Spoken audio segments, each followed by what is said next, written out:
Quel est le point en commun entre ce foulard, la petite boîte et ce jeu de cartes? Comme vous l'avez probablement deviné, c'est la présence de motifs. Si vous regardez autour de vous, vous allez vous rendre compte que des motifs, il y en a vraiment partout.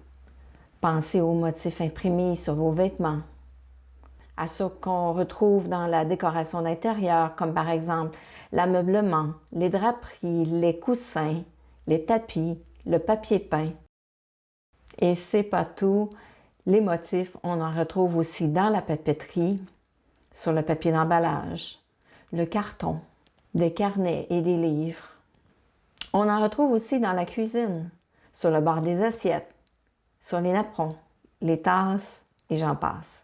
Les motifs, il y en a vraiment partout. Alors, qu'est-ce que le design de motifs? Le design de motifs, on pourrait définir ça comme la conception et la création de motifs qui vont être ensuite soit tissés, imprimés ou placés d'une façon ou d'une autre sur différentes surfaces. Comment les motifs sont-ils créés? Il y a principalement deux façons de créer des motifs.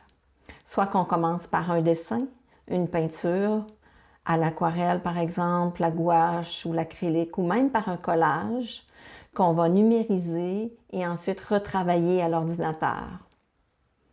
La deuxième façon la plus utilisée, c'est de tout simplement travailler directement à l'ordinateur ou encore sur une tablette numérique. À quoi servent les motifs? Les motifs servent à ajouter de l'intérêt, du rythme et de la couleur aux choses qui nous entourent. Ils servent à exprimer nos goûts, nos passions, notre histoire ou notre culture.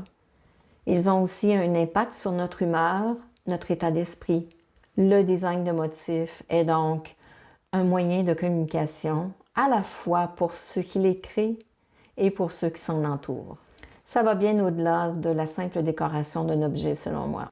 Si vous avez aimé cette vidéo, cliquez sur le pouce et abonnez-vous afin d'aider à faire connaître la chaîne Studio Coloris. Merci et à la prochaine vidéo.